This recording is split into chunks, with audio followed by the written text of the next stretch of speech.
From Pacifica, this is Democracy Now! Enough is enough! Enough is enough!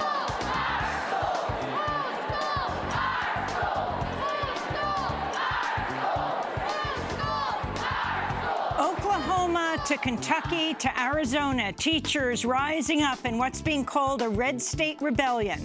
We'll go to Oklahoma, where a teacher strike has shut the state's close for a third day while demanding more funds for education. And to Kentucky, where thousands of teachers filled the state capitol demanding pension reform. We'll get the latest in both states. 50 years ago today, the Reverend Dr. Martin Luther King Jr. was assassinated in Memphis, Tennessee. Well, I don't know what will happen now. We've got some difficult days ahead. But it really doesn't matter with me now, because I've been to the mountaintop. We'll speak to Pulitzer Prize-winning historian Taylor Branch, looking at King's increasing radicalization in his final years as he fought against what he called the three evils: racism, materialism, and militarism. All that and more coming up. Welcome to Democracy Now!, democracynow.org, The War and Peace Report. I'm Amy Goodman. President Donald Trump said Tuesday he's preparing to deploy the military to the U.S. southern border in the latest escalation of Trump's campaign to win funding for an expanded U.S.-Mexico border wall. We are going to be doing some things. I've been speaking with General Mattis. We're going to be doing things militarily. Until we can have a wall and proper security, we're going to be guarding our border with the military. That's a big step. Trump has offered few details on how such a plan would be implemented. Presidents Obama and George W. Bush both deployed National Guard troops to the Mexican border to assist the U.S. Border Patrol. An 1878 law known as the Posse Comitatus Act bars the military from carrying out law enforcement actions inside the United States. Back in the U.S., a coalition of 17 states, Washington, D.C., and 6 other cities filed suit against the Trump administration Tuesday, demanding it halt plans to add a question on citizenship to the 2020 census. Voting rights activists say the question's meant to deter immigrants from participating in the census, which is used to allocate public funds and draw congressional districts. In California, 3 people were injured Tuesday when a woman opened fire at the Silicon Valley headquarters of YouTube before turning the gun on herself. The violence broke out just after noon in a courtyard outside YouTube's main building in the San Francisco suburb of San Bruno. Police have identified the shooter as Nassim Aghdam, but have not yet cited a motive. Aghdam was a frequent uploader to YouTube who'd had videos banned from the streaming service for multiple or severe violations of its policy in one online video. Aghdam accused YouTube of censoring her and depriving her of income from advertising. The incident is a rare case of a mass shooting conducted by a woman. She was particularly concerned about cruelty to animals. Special counsel Robert Mueller's investigation into alleged Russian meddling in the 2016 election has netted its first prison sentence. Alex van der Zwaan, who worked with Donald Trump's former campaign chair, Paul Manafort, and his aide, Richard Gates, was sentenced Tuesday to 30 days in prison and fined $20,000 on charges of lying to the FBI. Van der Zwaan is a Belgian-born Dutch attorney who's married to the daughter of a powerful Russian oligarch. He was charged after he failed to disclose details to the FBI about work he did on behalf of a pro-Russia Ukrainian political party. Meanwhile, the Washington Post reports Robert Mueller informed Donald Trump's lawyers last month that the president is not currently being investigated as a criminal target. However, the president remains a subject in Mueller's probe into possible collusion between the Trump campaign and Russia, meaning prosecutors could still bring a criminal indictment, including possible obstruction of justice charges over Trump's firing of former FBI Director James Comey. Environmental Protection Agency head Scott Pruitt Tuesday formally announced plans to roll back Obama-era fuel efficiency standards, saying the move met a central promise of Donald Trump's campaign. This is another step. This is another step in the president's regulatory agenda, deregulatory agenda. The president, again, is saying America is going to be put first, and we have nothing to be apologetic about. Pruitt made the remarks at the EPA's headquarters in Washington, D.C. after Chevrolet dealers objected to Pruitt's plans to use a Chevy sales room in Virginia as a backdrop to his announcement. The event was attended by a handful of auto industry lobbyists, and only a handful of reporters were allowed to attend. The announcement came as Pruitt is under increasing pressure to resign over reports he paid just $50 a night to live in a Capitol Hill condominium linked to a prominent Washington lobbyist whose firm represents fossil fuel companies. Meanwhile, The Atlantic reports Pruitt bypassed the White House last month and used an obscure law to give big raises to his closest aides. Pruitt also used the provision to hire Nancy Beck, a longtime lobbyist for the chemical industry, as the deputy head of the Office of Chemical Safety and Pollution Prevention, in a move that allowed Beck to avoid signing a White House ethics pledge. On Tuesday, 2 Republican lawmakers from Florida joined a chorus of Democrats who are calling on Pruitt to resign over the mounting scandals. At the White House, a reporter asked President Trump about Scott Pruitt's future. Scott Pruitt, sir? Do you support Scott Pruitt? I hope he's going to be great. The Trump administration published a list Tuesday of about 1,300 Chinese products to be hit with a 25% tariff, prompting retaliation from China, which responded today with a 25% tariff of its own on $50 billion worth of U.S. goods, including cars, airplanes, soybeans, and other foodstuffs. This morning, Trump tweeted, "We are not in a trade war with China. That war was lost many years ago by the foolish or incompetent people who represented the U.S." In the Gaza Strip, Israeli police shot and killed another young Palestinian man Tuesday in the 19th such killing in less than a week. 25-year-old Ahmad Arafah bled to death after he was shot in the stomach near the border wall separating Gaza from Israel in the city of Khan Yunis. Israel's military said Arafah had breached the border and labeled him a terrorist. His father, Omar Arafah, said otherwise. He was next to me. He went to the wall like everyone else. He was near me. They shot him with a bullet from a silencer. He was far from the wall. The latest killing followed a massacre last Friday, which saw Israeli forces open fire on a protest near the Gaza Strip's eastern border with Israel, killing at least 18 Palestinians and wounding as many as 1,700 others.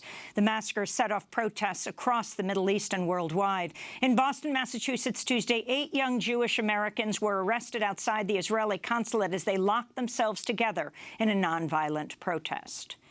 The United Nations is appealing to international donors for $3 billion to combat hunger and disease in Yemen as the U.S.-backed Saudi-led coalition continues a campaign that's killed more than 15,000 Yemenis and devastated Yemen's health, water, and sanitation systems. This is UN Secretary General Antonio Guterres.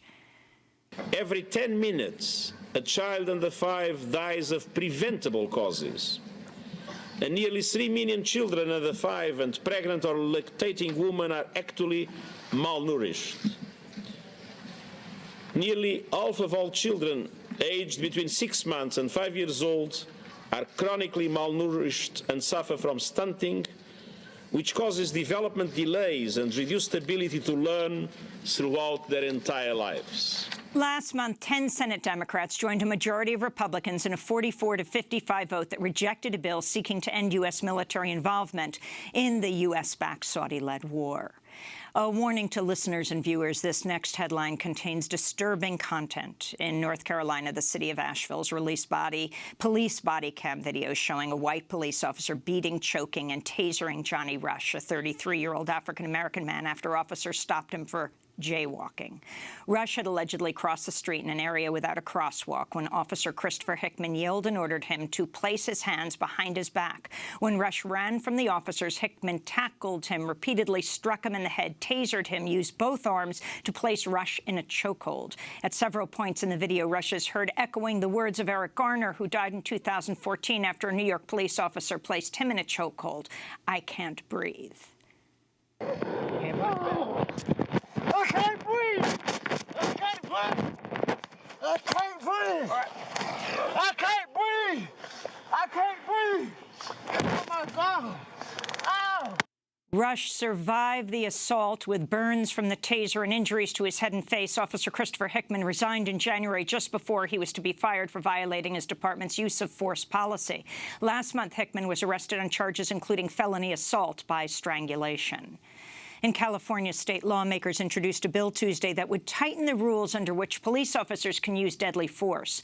The measure would change the standard of when officers would be allowed to use firearms from a rule of reasonable force to one of necessary force. The bill has drawn support from the American Civil Liberties Union, as well as Sequita Thompson, the grandmother of Stephon Clark, an unarmed African-American man who was shot to death by a pair of Sacramento officers in his own backyard last month, a killing that's inspired protests across the country. Meanwhile, the Supreme Court sided Tuesday with police who used deadly force, writing in a 7-2 decision that an Arizona police officer could not be sued after he shot a woman to death in her own front yard. The majority ruled the officer was entitled to qualified immunity, the doctrine that police are immune from lawsuits charging excessive force. Justice Sonia Sotomayor dissented, joined by Justice Ruth Bader Ginsburg, writing, the majority's decision, quote, tells officers they can shoot first and think later, and it tells the public that palpably unreasonable conduct will go unpunished, unquote. And in Florida, a jury at a federal court in Fort Lauderdale found former Bolivian President Gonzalo Sanchez de Lozada and his ex-minister Carlos Sanchez Berzain responsible for extrajudicial killings carried out by the Bolivian military in 2003. The massacre left at least 64 civilians dead, more than 400 wounded. The victims were killed as the military cracked down on protests that sparked an uprising against then-Bolivian President de Lozada. In La Paz, Bolivia, Tuesday, family members of the victims gathered for a press conference to welcome the ruling, calling it a victory against impunity. This is Juan Patricio Quispe, who lost his brother in the massacre. Well, it's a great satisfaction for us, and we hope this sentence is ratified. For us, it's something unexpected that will not change, that will be written into the history of our country, that Gonzalo Sanchez de Lozada has been found guilty for the events of October and September 2003. The Florida jury awarded $10 million in compensation to family members of victims of the 2003 massacre. The Center for Constitutional Rights, which spent 10 years pursuing the case, said it was the first time in U.S. history a former head of state has sat before his or her accusers in a U.S. human rights trial. And those are some of the headlines. This is Democracy Now! I'm Amy Goodman. Schools across Oklahoma are closed today for a third day as teachers continue their strike demanding more funding for education and increased pay. Oklahoma's public education budget has been slashed more than any other state since the start of the recession in 2008, and its teachers are among the lowest paid in the nation. Scores of teachers are planning to begin a 123-mile protest march today from Tulsa to Oklahoma City. Meanwhile, thousands of teachers continue to protest in Kentucky, demanding a reversal to a provision in a recently passed bill about sewage treatment that gutted teacher pension benefits. On Monday, every school in the state was closed, either due to spring break or anticipation of a massive rally in the capital of Frankfort when teachers filled the rotunda of the Kentucky State Capitol chanting, "Fund our schools." This is Kentucky Education Association President Stephanie Winkler. There will be no more bills like that after November. No! We have to fight for every single new teacher. You can tell me all you want. It's not going to hurt you. If you hurt one of us, you hurt all of us.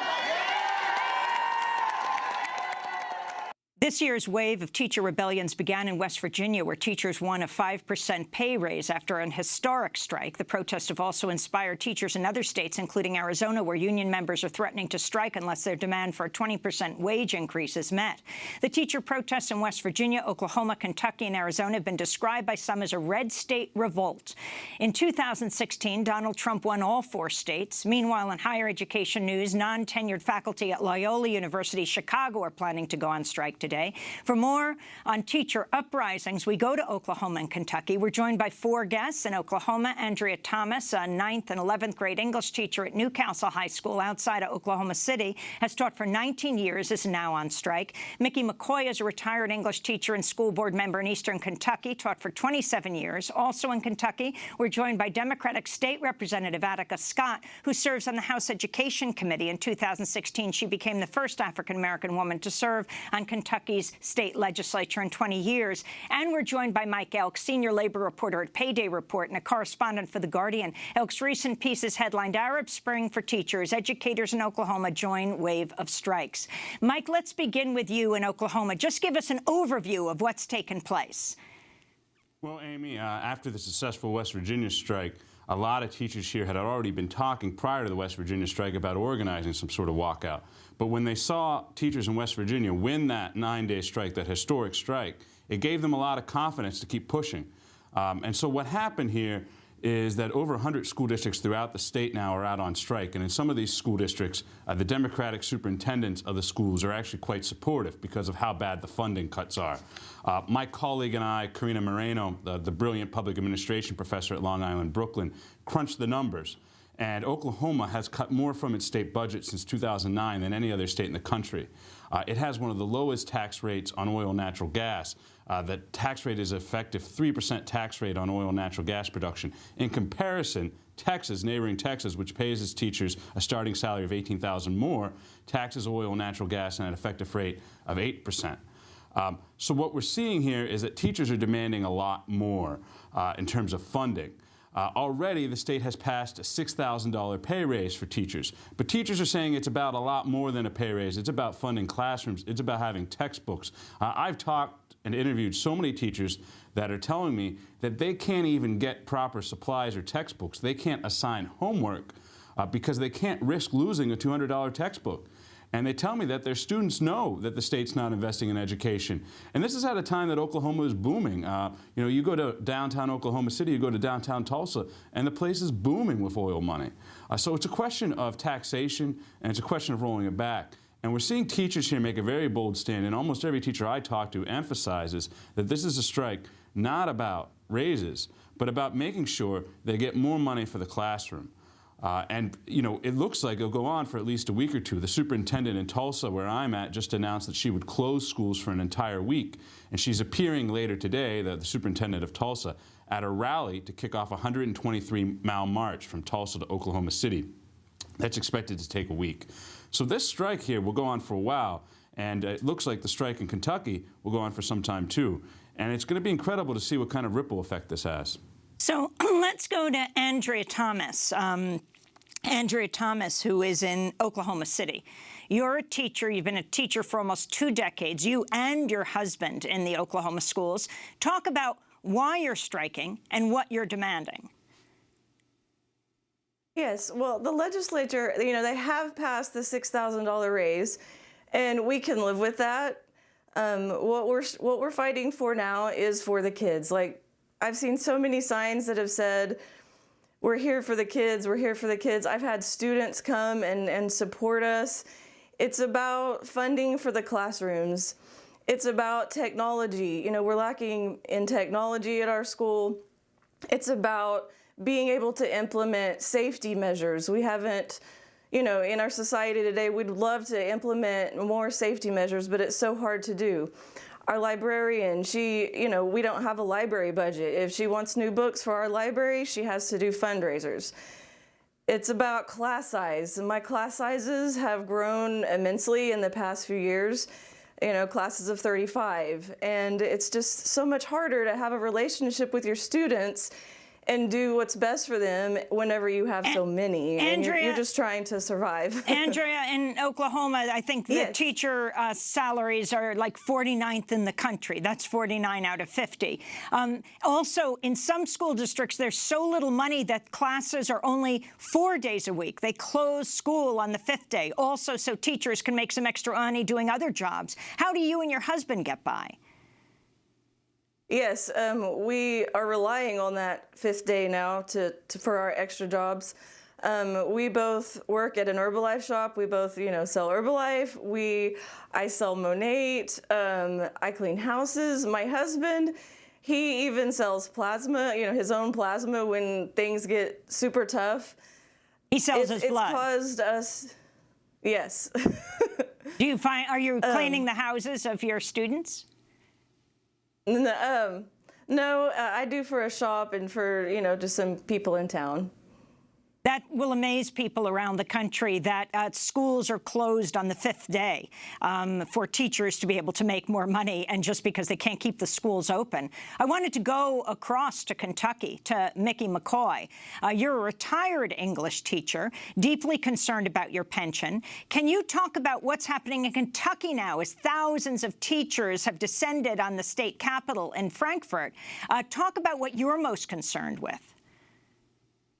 Well, I'm most concerned with, and most of my brothers and sisters who have come down to 12 to 15,000 the other day are concerned about this war that is on education. There's a war on public education, and it seems that the teachers didn't need to be drafted. They volunteered, and they will continue to volunteer until we can straighten out the things that need to be straightened out. It's not just about pensions. It's not just about our medical insurance. Do you understand that we have like youth service centers that are being cut? And these youth service centers help the kids both in urban areas and in rural areas where I'm from with things that they need. Not only just school supplies, but a shirt on their back, shoes on their feet. They give them extra food to take home. And this legislature, well, this governor, Governor Matt Bevins, is sort of like a general in this war on education, public education, and wants to replace public education with charter schools that will pick and choose who they're going to teach, charter schools who will not take the underprivileged kids. They seem to are able to build their little school the way they want to. And if this is allowed to be funded in Kentucky or any state, we're going to change this nation into a place of the haves and have-nots. And we ain't going to let that happen. No, not in Kentucky. I wanted to turn to the person who's sitting right next to you, the Kentucky State Representative Attica Scott. Attica Scott is the first African-American woman to serve on Kentucky State Legislature in 20 years. Thousands of teachers descended on the Capitol yesterday. Can you talk about what it was like to simply get into your building, State Legislator Scott? Definitely. Yes, thank you so much.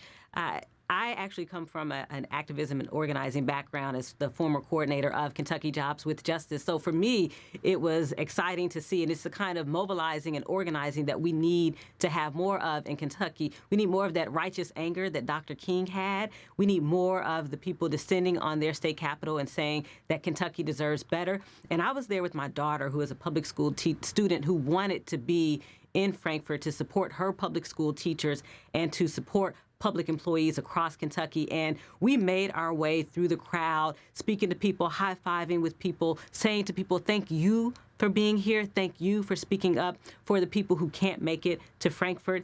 And for both of us, we understood clearly why it was such a tight pathway to get from my office in the Capitol Annex into the Capitol building. And that was just fine because we weren't the legislators who were trying to destroy public education or hurt public employees and public teachers. Instead, I'm the legislator. My daughter is a student who supports public education. So we weren't afraid to walk through the crowd. We walked through the crowd, and we knew we were walking through a group of friends and family members who were there standing up for themselves while I went into the House chambers to fight for and with them.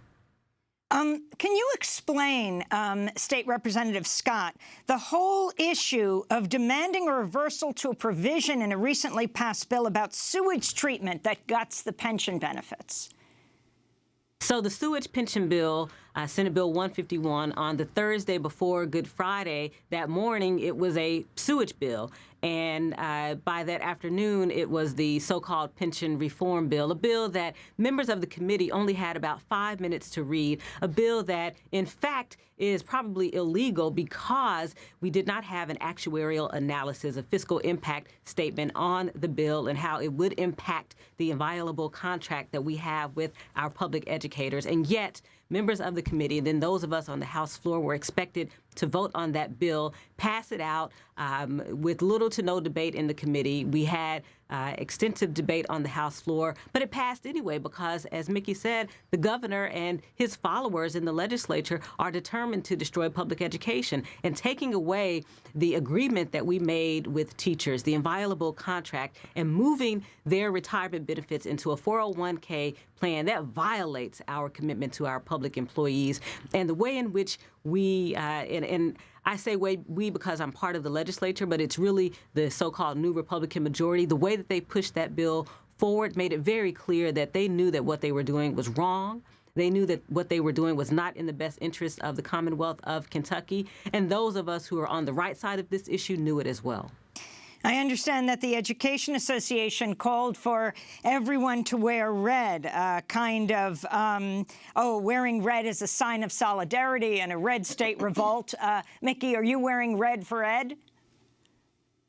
You know, it just happened to just fit so well that I put it on. And State Rep Scott, same with you, your blouse? I'm definitely wearing red for public ed. Well, on Tuesday night, Independent Senator Bernie Sanders tweeted out a video message applauding the teachers in Oklahoma and Kentucky. You know, there are pundits out there who talk about blue states and red states and purple states. I have never believed that. I think that any state in this country which has working people struggling economically, struggling to send their kids to school, struggling for health care, struggling for child care, that is a state that can become progressive. And I want to applaud the teachers in West Virginia and Oklahoma, in Kentucky, so-called red states, who are helping to lead this country to change our national priorities, who are saying loudly and clearly that we've got to take care of our kids, we've got to take care of our schools, and that is more important than giving tax breaks to billionaires and large corporations. Thank you, teachers in West Virginia. Thank you, teachers in Oklahoma. Thank you, teachers in Kentucky. We're with you. Take care. That is Senator Bernie Sanders. You are in the state, State Representative Scott of Kentucky. That is the state of the Senate Majority Leader, Mitch McConnell. Has he weighed in any way? And how can the federal body, the Congress, deal with this strike that is now crossing the country from West Virginia to Oklahoma to Kentucky? Unfortunately, the Senate Majority Leader has not weighed in any way that would make any bit of difference for the people in the Commonwealth of Kentucky. And that's why what you've seen is a grassroots movement. You've seen the hashtag 120 Strong. Those are grassroots folks who have said, you know what, we don't actually need elected officials to be our spokespeople. We'll speak for ourselves, and we'll organize ourselves from Appalachian to urban to rural to suburban areas, and we'll descend on and we'll take over our state capitol, and we'll shut down our public schools until we not only get what we want as far as the public pension, but also making sure that we take care of our kids. How dare we, in the Commonwealth of Kentucky, remove funding for textbooks from our budget? On Monday of this week, we removed funding for textbooks from our budget. That is something that is inexcusable, unacceptable, and Kentucky deserves better. I want to go back to Andrea Thomas in Oklahoma. What effect did the West Virginia, very successful West Virginia strike have on you going out on strike? And also, your concerns about your daughter. She's a junior in high school right now? Yes. I would say the West Virginia strikes were inspiring for us as teachers. I'm in a Facebook group, and there's been a lot of West Virginia teachers pipe in and say, stay strong, we've got you, we support you. So that's nice. As far as my daughter is concerned, yes, she's a junior in high school. I am very concerned about how we're going to afford to send her to college. It's just so hard in the environment that we have and the lack of funding that we have. It's just really hard to make ends meet and to find a way to send your own kid to school. Mike L. I can tell you. Go ahead, Andrew. Sorry. I mean, I can give you an example. Like, they had a deal at our school where kids were getting class rings. My daughter didn't get a class ring. We couldn't afford a class ring. So it's just things like that that hurts. You and your husband are both teachers. Your husband is selling his own blood. You're cleaning houses in addition to teaching. Right. You've got 4-day-a-week school, is that right? This is public school in Oklahoma. So the 5th day, because they can't afford to keep the schools open the 5th day, and so you can work 2nd and 3rd jobs? Yes, and it does help with our 2nd and 3rd jobs. We have managed, I feel like, to handle that situation very well. Our students are still performing well with our 4-day week. They're still getting the same amount of time that they got before. I feel like I might even be getting more in my lessons because I have longer hours. So it hasn't been negative, but it's been helpful for us as teachers. And finally, Mike Elk, as you look at this movement across the country, particularly in red states, the states that elected Donald Trump, you've been covering education for years. You come out of West Virginia, the successful teachers' strike. Your final thoughts? Well, Amy, I think we're in a new era. I think we're in a new period. And, you know, the only thing I can really compare this to is when we were organizing as digital media journalists. And I remember I was leading a drive at Politico in which I was fired. And Washington Post wrote an article called Why Don't Internet Journalists Organize? It was featured some of our organizing there at Politico. And I just remember hundreds of reporters tweeting about it and saying, we're going to get it done. And the next couple of years, we organized 3 outlets, including getting a first contract at HuffPo, Guardian, where I work, and other publications. And what we found in that movement, I think, is what a lot of teachers are finding now, is the social media support has really changed the game. Teachers know when they're out on a picket line and they post a photo and hundreds of their neighbors like it on Facebook, that people have their back. And that feedback loops quite simply didn't exist. So I think we're getting into a new era here. People are upset with the war on teachers. You know, we've seen students walk out over Donald Trump's repeal of DACA. We've seen students walk out over gun violence. We're seeing teachers walk out now. And, you know, in the state of Oklahoma, as well as in Kentucky, we're seeing a lot of local school boards being very supportive of folks walking out. So it's no longer a teachers union versus the school board or teachers union versus the students. It's really students, teachers, and school boards coming together against some of these Republican-dominated state legislatures. We're going to have to leave it there, Mike. But we're going to continue, of course, to follow this, and we're going to link to your piece as you are senior labor reporter at Payday Report. Wave of teachers' wildcat strike spreads to Oklahoma and Kentucky. As you speak to us from Tulsa, thanks so much. And Andrew Thomas speaks to us from Oklahoma City. And Mickey McCoy, retired English teacher, and state Democratic legislator Attica Scott speak to us from Louisville, Kentucky. This is Democracy Now! When we come back, speaking about movements, we go south. We go to Memphis, Tennessee. 50 years ago today, a man who led major movements, Dr. Martin Luther King, was gunned down, was assassinated on the balcony of the Lorraine Motel. Stay with us. Still, we the people won. We voted out corruption, big corporations. We voted for an end to war, new direction. And we ain't gonna stop now till the job is done.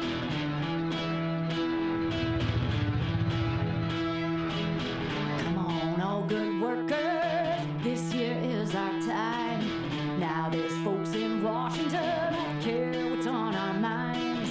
Which Side Are You On? By Ani DeFranco. Here on Democracy Now! I'm Amy Goodman. It was 50 years ago today when Dr. Martin Luther King was assassinated in Memphis, Tennessee, just 39 years old.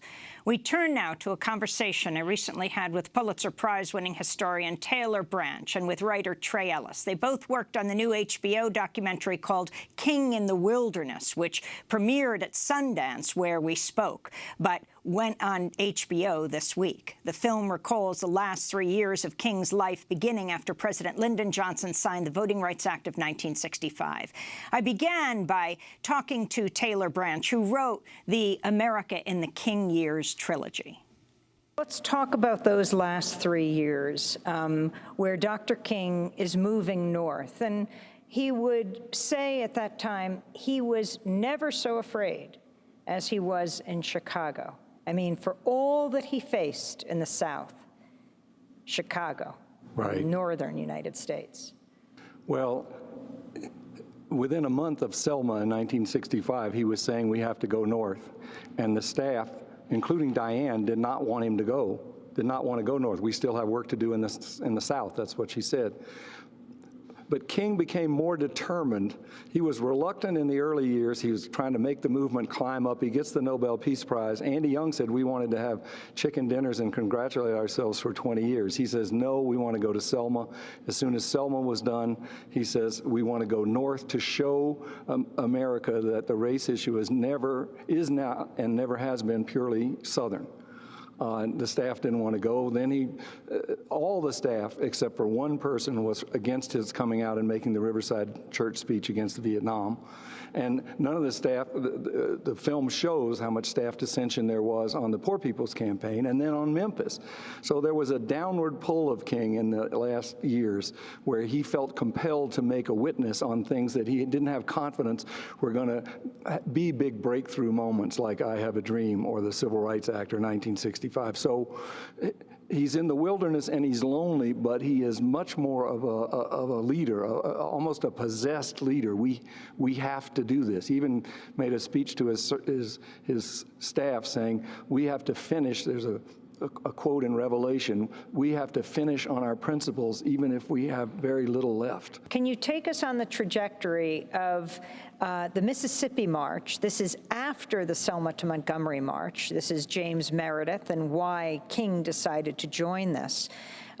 Through the whole challenge by Stokely Carmichael, who would later become Kwame Ture, some incredible footage there of them publicly sort of feuding, or it was more a battle of ideas of who should be included in the march. But start with Meredith. Well, the Meredith March was a watershed in the public perception of the movement. It was the birth of Black Power. Stokely had just taken over the Student Nonviolent Coordinating Committee from John Lewis. Lewis was ousted because he was too much like Martin Luther King, too steadfast in nonviolence. And when Meredith got shot, Dr. King and Stokely were thrown together in continuing his march through Mississippi. And explain what happened to James Meredith. James Meredith had his own solo March Against Fear to try to inspire Black Mississippians who were afraid to go to the courthouse to register to vote after the Voting Rights Act. And he said, if I can march through Mississippi by myself, then you shouldn't be afraid to register. But on the third day out, he was shot by white people who were angry that he was trying to rally Black people to vote. And civil rights leaders, many of whom weren't consulted about this march, but they felt they had to continue it because it was so public. And it threw Dr. King together with the new SNCC leader, Stokely, and Stokely said openly that he used the fact that all the press came with Dr. King to announce this new doctrine to make the Student Nonviolent Coordinating Committee not be so much second fiddle. They had always felt Dr. King got all the publicity and they were spending more time in jail. And he pronounced this new doctrine, we want Black Power, and it mesmerized the media. To this day, I mean, it's more popular. There are a lot of nonviolent movement veterans who are embarrassed that they were nonviolent because Black Power became so popular. And Dr. King would argue with Stokely marching down the road, and there are scenes of that.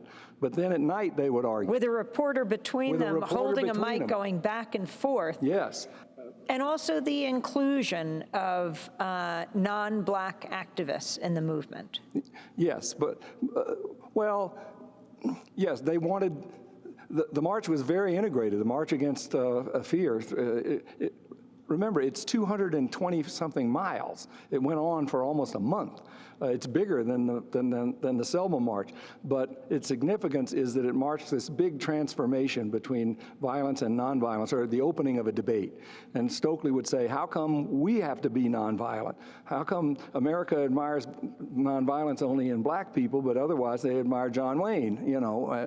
And why do we have to do that? And Dr. King would say, we don't. I'm not telling you have to do it. What I'm telling you is that nonviolence is a leadership doctrine. It's ahead of America. If we become violent, it's not that we're stepping up to be like John Wayne. It's that we're stepping back from nonviolence to try to move the country toward reconciliation, toward votes, nonviolence, toward spirituality. So they had this big argument about whether the civil rights movement needed to be nonviolent, whether it was effective, whether it was principled, and what kind of leadership strategy it was. And that debate dominated the last couple of years of Dr. King's life. Taylor Branch, you're a veteran civil rights historian. You won the Pulitzer Prize for Parting the Waters. But you, too, were surprised by some of the footage that you saw for King in the Wilderness. Yes. I was surprised by, I wrote, but I didn't feel as deep. I wrote in my book that these thousands of white people would come out and throw bricks, and it was women with pocketbooks, and they'd hit people with pocketbooks, and they'd yell and scream. But to write it is different based on source material than to see Nazi signs and people yelling and screaming in Chicago. It was a very rough place.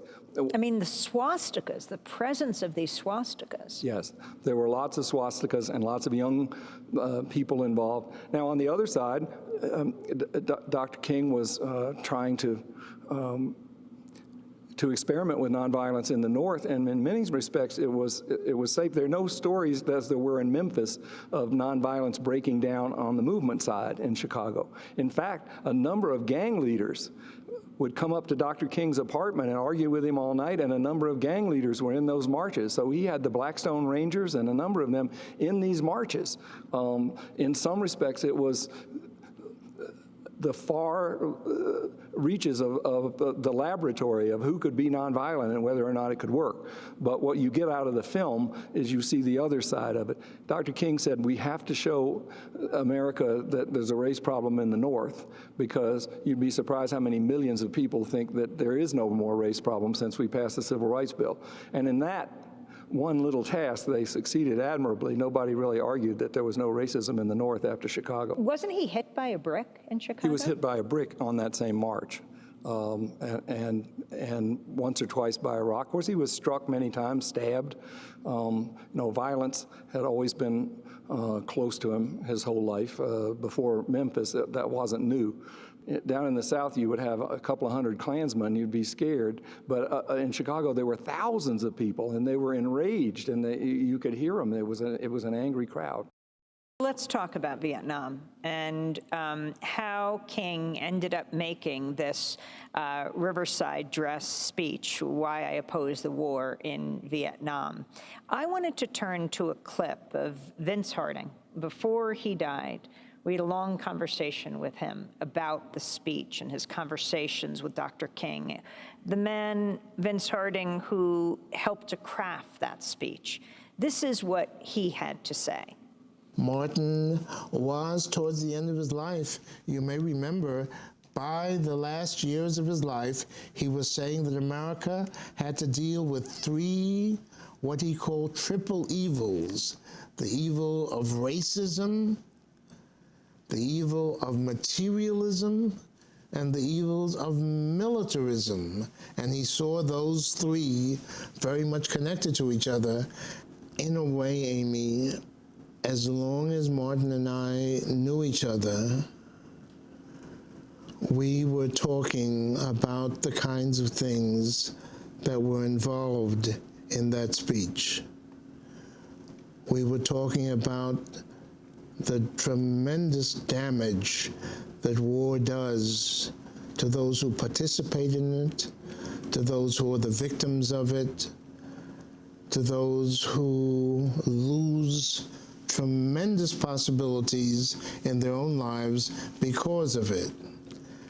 And we were always talking about what it might mean to try to find creative, nonviolent alternatives to the terrible old-fashionedness of war as a way of solving problems.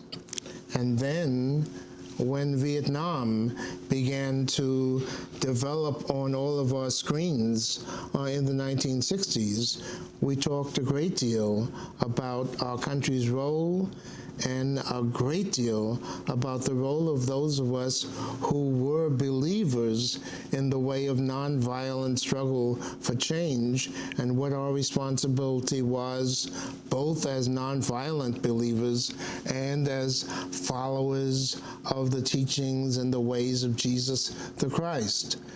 So when Martin was clear with himself that he had to make a major public address on this subject as fully as he could possibly do it, he was looking for a setting in which that could be done on the grounds of his religious stance particularly.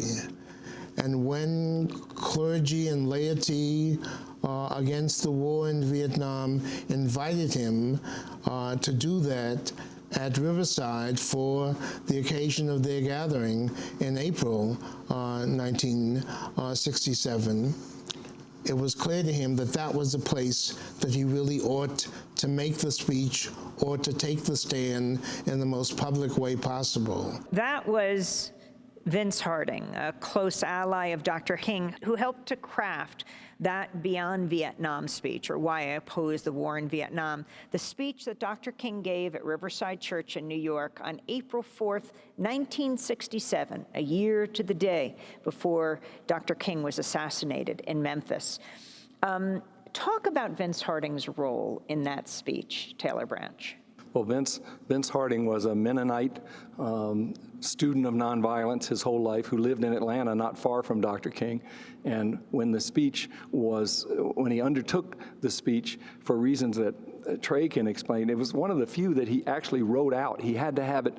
A condition of doing this was that they wanted to publicize it and get his views out. They wanted a written version of the speech. That Dr. King wrote out. Yeah, and normally Dr. King kind of improvised and winged things. He was like a jazz, but he had to have a formal speech, and he called in a number of people, but principally Vince Harding did the first draft of the speech to try to get it right, one moment to speak. And the idea was the staff didn't want him to give the speech, but they said, if you're going to do it in a way that at least you don't have, the press will pay attention to it. Don't do it with a lot of, hey, LBJ, how many kids, placards in the background. How many kids did you kill today? How many kids did you kill? Don't, with anything provocative, do it in a nice setting, turning to clergy and laity concerned, and Dick Fernandez. And Trey interviewed Dick Fernandez about how they went in there. But they were trying to make it as palatable as possible and get the world one chance to listen to his comprehensive argument about the history of Vietnam,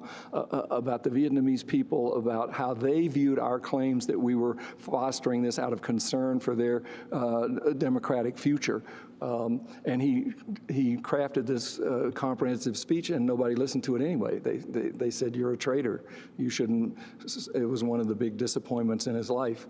And what did King and Vince Harding say? Next time he saw him, Vince told me that the next time Dr. King saw him in Atlanta, he said, Vince, you got me really in a lot of trouble, and I'm going to blame you and stuff. But they survived on gallows humor, and Dr. King was a champion. Well, Trey, talk more about the significance of the speech. I want to play another clip, this one of Dr. King himself. So many of the phrases he used became so important later. I speak as a child of God and brother to the suffering poor of Vietnam. I speak for those whose land is being laid waste, whose homes are being destroyed, whose culture is being subverted. I speak for the poor of America, who are paying the double price of smashed hopes at home and death and corruption in Vietnam. I speak as a citizen of the world, for the world as it stands aghast at the path we have taken. I speak as one who loves America, to the leaders of our own nation. The great initiative in this war is ours, the initiative to stop it must be ours. As I have walked among the desperate, rejected, and angry young men, I have told them that Molotov cocktails and rifles would not solve their problems. I have tried to offer them my deepest compassion while maintaining my conviction that social change comes most meaningfully through nonviolent action. But they ask, and rightly so, what about Vietnam? They ask if our own nation wasn't using massive doses of violence to solve its problems, to bring about the changes it wanted. Their questions hit home, and I knew that I could never again raise my voice against the violence of the oppressed in the ghettos without having first spoken clearly to the greatest purveyor of violence in the world today, my own government. So that's Dr. King saying that his country, the United States, was the greatest purveyor of violence on earth. The corporate media, the mainstream media, went after him, from the Times to Time Magazine to Life Magazine. I have the Life Magazine copy still, and they talked about the fact, they said that his speech sounded like a script from Radio Hanoi. They said he had done a disservice to his cause, his country, and his people. So for those young people today, say it's easy for King because everything he did, everyone idolized. He was slammed. Yeah, it was so fascinating for me. We begin in the documentary talking about when he sort of nudged into the idea of global politics, talking to Ambassador Goldberg with Andrew Young, and anytime he would try to say anything except for white Southerners shouldn't segregate, he was pilloried. So they really tried their best, as Taylor said, to say, how can we make this strong statement as innocuous, as palatable as possible? And what happens after? A year to the day before he's assassinated. That speech is what King says. Yeah, it's amazing that the coincidence that at the year to the day after that speech, he's gunned down in Memphis. But the backlash against the speech wasn't only the media or the white community. It was also Roy Wilkins of the NAACP. All the black clergymen were very concerned, and even inside the SCLC, they were very concerned. The Southern Christian Leadership Conference, which he led, they were very concerned. Their money dried up. He had no friends, and that's when Zernona Clayton, his great advisor who begins our film, says he died of a broken heart. That's really one of those great reasons that everybody seemed to have turned against him with his turn against the war. Trey, explain this last year of Dr. King's life, the Poor People's March.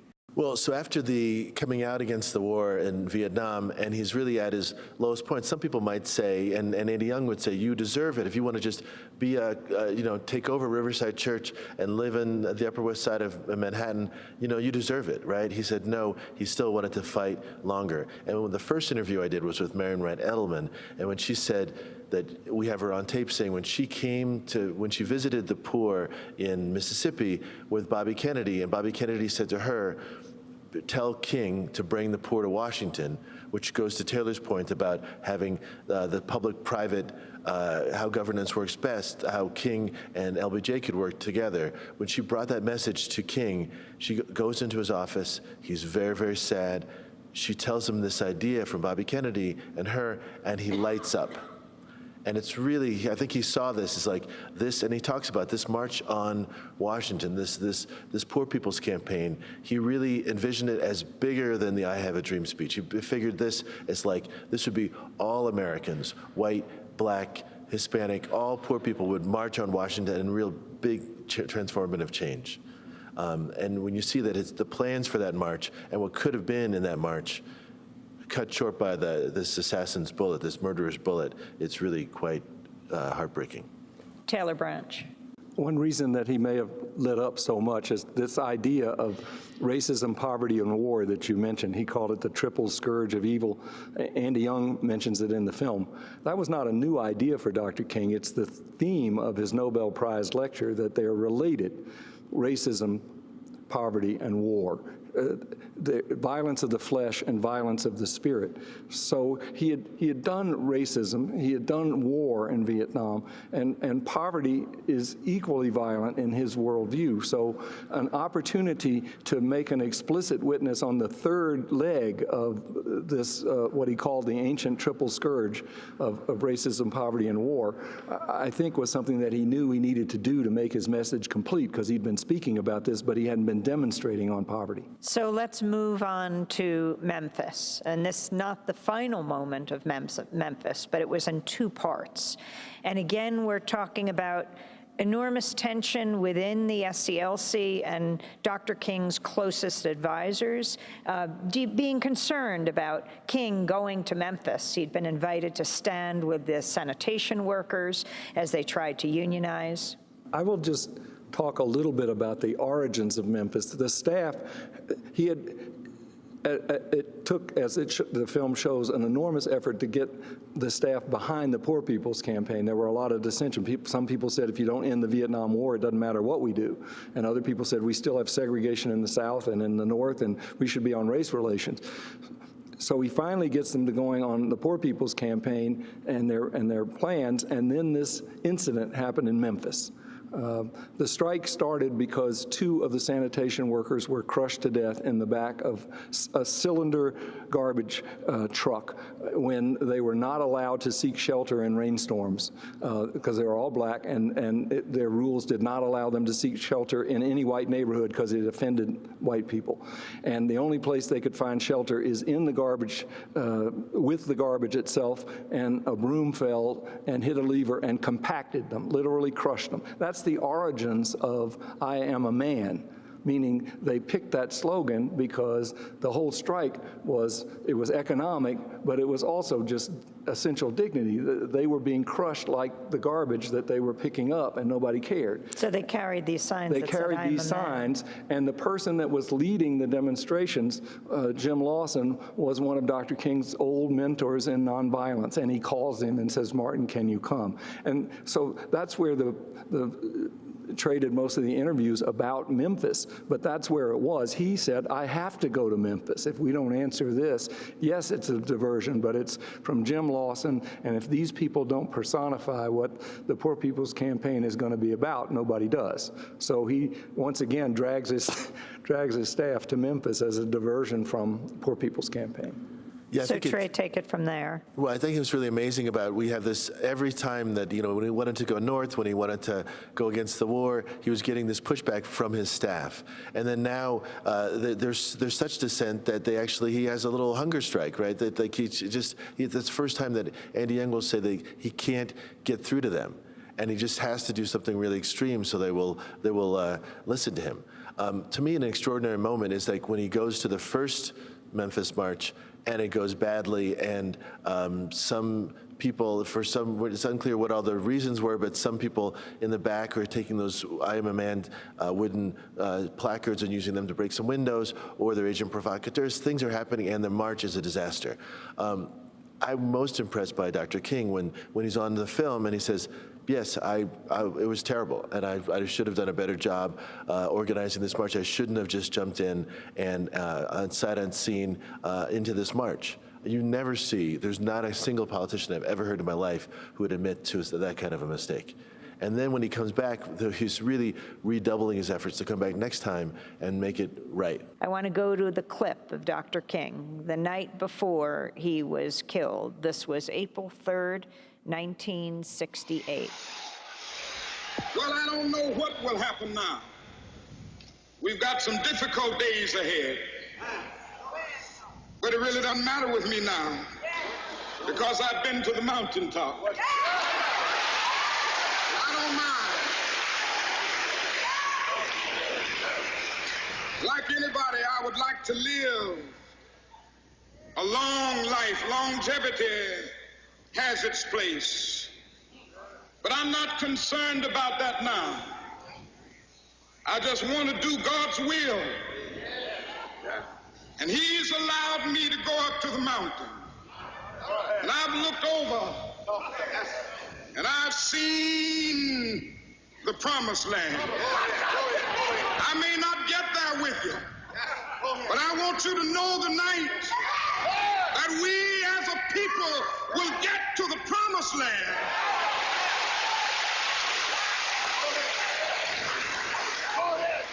So I'm happy tonight. I'm not worried about anything. I'm not fearing any man. Mine eyes have seen the glory of the coming of the Lord.